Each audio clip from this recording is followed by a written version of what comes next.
অনেক তো কাজবাজ দেখে নিয়েছো, এবার সন্ধ্যার সময়টা আমি কিভাবে কাটিয়েছি চলো তোমাদের সাথে ওটা শেয়ার করি। সো হ্যালো এভরিওয়ান, আমি Suhani and welcome back to my another mini blog. দুপুরে খাওয়া দাওয়ার পর একটু শুয়েছিলাম, সন্ধে হওয়ার আগে ভাবলাম কি না উঠি একটু নিজেকে ঠিকঠাক করে নিই। প্রতিদিনই ভাবি আমার হাজবেন্ড কাজ থেকে ফেরার আগেই যেন আমি নিজেকে একটু ঠিকঠাকভাবে রেডি রাখতে পারি, যাতে ও কাজ থেকে ফেরার পর আমাকে একটু ভালো অবস্থায় দেখতে পায়। কিন্তু সবসময় এটা সম্ভব হয়ে ওঠে না, তারপরও আজকে আমি চেষ্টা করেছি আজকে যেন করতে পারি। যেহেতু আজকে সানডে ও বাড়িতে আছে তার জন্যই এসব করা। আমার মতো করে সুন্দরভাবে রেডি সেডি হয়ে আমি সন্ধ্যাবাতিটা দিয়ে দিলাম। আমি তোমাদের আগেও বলেছি প্রত্যেক সানডে আমি চেষ্টা করি ওর সাথে যেন কোথাও একটু বাইরে বের হতে পারি আর নিজেদের মধ্যে একটু সময় কাটাতে পারি, তবে সবসময় এটা সম্ভব হয়ে ওঠে না। যেমন আজকের দিনটাই, আজকে কিন্তু আমরা বাড়িতেই থাকবো, কোথাও বের হবো না। যদিও আজকে রবিবার, ওর কাজের অতটা চাপ নেই, তারপরও কিন্তু কিছু একটা কাজের জন্য ওকে বাইরে থেকে বের হতে হয়েছে। এখন তো বাড়িতে নেই, তাই ভাবলাম টুকটাক কিছু কাজ আছে সেগুলো করে নিই, তাহলে ও বাড়িতে আসার পর আমরা বসে একটু গল্প করতে পারবো।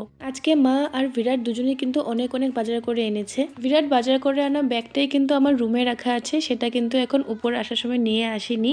তবে এখন উপরে মা যা যা বাজার করে এনেছিল সবকিছু আগে ঠিকঠাক করে নিই, তারপরে নিচে গিয়ে ওগুলো নিয়ে আসবো। কিচেনের সব কাজ আমার করতে ভালো লাগে, তার মধ্যে ক্লিনিংটা তো আমার খুব বেশি ভালো লাগে। তার উপর যদি কিছু পছন্দ করি সেটা হলো গ্রসারি যখন আনা হয় সেগুলো গুছিয়ে রাখতে আমার খুব ভালো লাগে। চানার ডাল, মুগ ডাল, ঘুগনি মটর, ছোলা, আটা, নুন, তেল, সাবান, আরো অনেক কিছু আনা হয়েছে। মোট কথায় কিচেনটা পুরোপুরি ক্লিন, সব জিনিসপত্র জায়গায় জায়গায় আর একদম ভর্তি ভর্তি হয়ে থাকলে আমার খুব বেশি ভালো লাগে। কিচেনে কি আনতে হবে না আনতে হবে সবকিছুই কিন্তু আমি একটা লিস্ট করে রেখে দিই, তারপর বিরাট আর আমার শাশুড়ি মা বাজারে গিয়ে সবটাই নিয়ে আসে। সবকিছু পরিষ্কারভাবে জায়গায় জায়গায় রেখে দেওয়ার পর আমি মিলিয়ে নিচ্ছিলাম কি কি জিনিস এসছে আর কি কি আবার আনতে হবে, সেগুলো কিন্তু লিখে রেখে দিচ্ছিলাম। উপরে সমস্ত কিছু ঠিকঠাক করে এবার নিচে এসে পড়েছি। বিরাট যা যা এনেছি সেই সমস্ত কিছু আমি দেখে নিচ্ছিলাম কি কি এনেছে আর কি কি আনা বাকি আছে।